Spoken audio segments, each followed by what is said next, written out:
আসসালামু আলাইকুম। আজকে শেয়ার করছি পোল্যান্ডের একটি শিশু ওয়ার্ডের চিত্র। ১ম এই দেখলেন একটি দরজা সেটি লক করা ভেতর থেকে।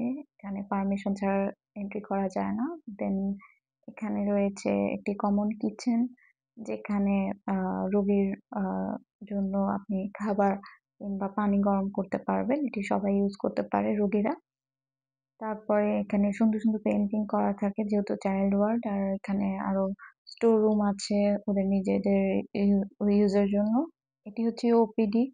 এখানে বাচ্চাদের প্রাথমিক চিকিৎসা দেওয়ার পরে ওয়ার্ডে ওরা শিফট করে। দেন এই যে নার্সিং এরিয়া দেখা যাচ্ছে।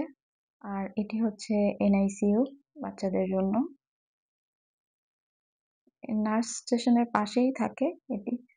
আর নার্স স্টেশনটা অনেক সুন্দর। ওদের ভিতরে নিজেদের বসার এবং রাতে রেস্ট নেওয়ার জায়গা থাকে। আর এই তো এটা সুন্দর, সুন্দর পেইন্টিং করে রেখেছে বাচ্চারা যারা এখানে ভর্তি থাকে তাদের entertain এর জন্য পেইন্টিং, খেলনার ব্যবস্থা থাকে।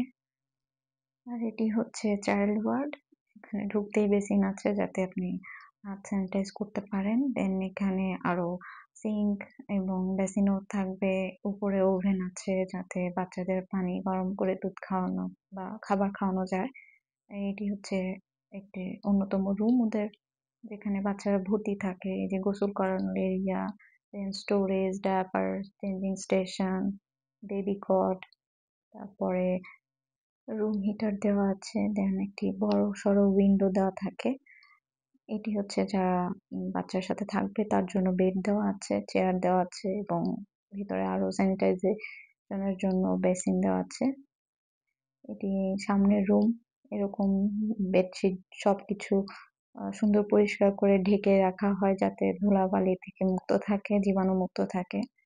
এরকম এখানে ৫টি রুম আছে মোট। প্রতিটি রুমেরই কিছুটা সিমিলারিটি রয়েছে এবং এই তো এখানে প্লে স্টেশন আছে যাতে বাচ্চারা খেলাধুলা, পেইন্টিং, বই পড়া এসব করে নিজেদেরকে বিজি রাখতে পারে। যেহেতু ছোট বাচ্চা তাদের entertain এর জন্য ওরা অনেক ব্যবস্থা করে রাখে। এরকম আরো ওয়ার্ড রয়েছে ওদের। রোগ বিশেষে ওয়ার্ড গুলো ভাগ করা থাকে। আর এই যে স্ক্রিনে দেখছেন উনি কিন্তু ডাক্তার। উনি নিজে এসে ওষুধগুলো আমাদেরকে বুঝিয়ে দিচ্ছেন যাতে আমরা কোনো ধরনের ভুল ত্রুটি আমাদের দ্বারা না হয়। দোয়া করবেন আমার বাচ্চাটির জন্য।